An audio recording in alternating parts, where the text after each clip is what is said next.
కొన్ని పత్రికలలో కూడా క్లియర్గా వచ్చింది. కావాలని చెప్పేసి నాతో పడుకుంటే ఓపెన్ ఒక పాస్టరు నీకు దేవుడు పుడతాడని చెప్పేసి ఒక అమ్మాయిని శారీరకంగా కలిసి గర్భవతిని చేసిన తర్వాత ఆమెను ఇబ్బంది పెట్టడం చేసి ఎవరితోటి? ఒక పాస్టరు. ఆ, ఆ. ఇటువంటి సంఘటనలు ఉన్నాయి. వీటికి ఏం సమాధానం చెప్తారు? ఖచ్చితంగా అలాంటిది ఏడన్నా నువ్వు చూస్తే నూటికో కోటికో ఒకటి చూస్తావండి.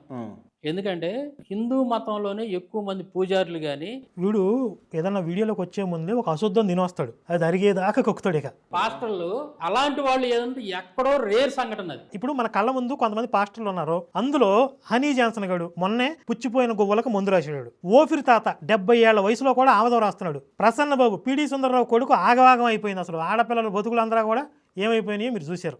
విజయ్ కుమార్ హనీ జాన్సన్ లవర్ను గోకాడు. ఇప్పుడు మనకి కళ్ళ ముందు కనపడే 10 మంది పాస్టర్లో సగం మంది పుండాకోరులే ఉన్నారు. మనకు తెలియకుండా ఎంతమంది ఉంటారు? ఏ చర్చికి పోయినా అక్కడ అక్రమ సంబంధాలు సర్వసాధారణం. రోజుకు ఒక న్యూస్ వస్తుంది. తండ్రి సన్నిధి మినిస్ట్రీస్ నంద్యాల ప్రాంతానికి సంబంధించిన సేవకుని యొక్క బాధితురాలు.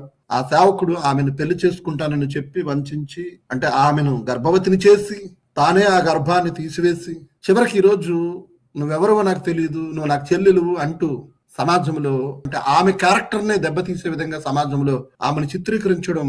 నన్ను రూమ్ కి తీసుకెళ్ళడం జరిగిందన్న. తన రూమ్ కి ఎవరు లేని టైం అన్న. ఆ రోజు నేను తప్పించుకోలేకపోయానన్న. డేట్ రాలేదని తనకు చెప్పడం జరిగిందన్న. తర్వాత తను ఒక స్కిట్ తీసుకొచ్చాడన్న. అంటే ప్రెగ్నెన్సీ టెస్ట్ కిట్ అది పాజిటివ్ అని వచ్చిందన్న. సంఘంలో ఆరాధన జరిగే టైంలో నేను ఒక 4 సార్లు అన్న వామిటింగ్ చేస్తున్నా. మా పెద్దమ్మ కొడుకు నేను చెప్పాను, అన్నయ్య ఇట్లా డేట్ రాలేదు, ఇట్లా వామిటింగ్స్ అవుతున్నాయని నేను చెప్పానన్నా. చెప్పిన తర్వాత నేను మా అన్నని వెంట పెట్టుకుని తన రూమ్ దగ్గరికి వెళ్ళానన్నా. తను మాట్లాడే మాటలు చాలా రివర్స్ అయిపోయాయన్నా. అసలు నాకు సంబంధం లేదు, నువ్వు నిజం చెప్పు, ఎందుకు అబద్ధాలు చెప్తున్నావు, జరిగింది కదా అంటే అసలు జరగలే, జరిగిందని ప్రూఫ్ ఏంటి అని రివర్స్ గా మాట్లాడుతున్నాడన్నా. ఇప్పుడు నీ ఫోన్ రికార్డింగ్ లేదా తనతో మాట్లాడిన కాల్స్ రికార్డింగ్స్ ఏమి లేవా అన్నా? ఇంత దాకా వచ్చింది కాబట్టి నేను ఏమన్నా అనుకోండి అన్నా.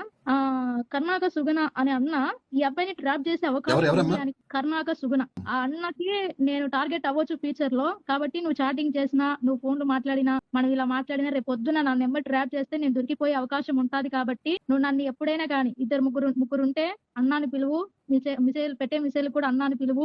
రెండోది ఏంటంటే అన్న, ఫోన్లు కూడా చేయొద్దు ఎక్కువ, ఏదున్నా నేనే మాట్లాడతా. ఇంటికి వస్తే మిస్డ్ కాల్ ఇచ్చి వచ్చేవాడన్నా. ప్రేయర్ల పేరుతో ఆడవాళ్ళని టచ్ చేయటం, ఎక్కడ పడితే అక్కడ పామేయటం, ఆయిల్ పూసేయటం, ఆ తర్వాత ఏమైంది ఏకాంత ప్రార్థనలు అని చెప్పి కొంపల్లో దూరటం. ఇవి కదా అక్రమ సంబంధాలకు కారణం.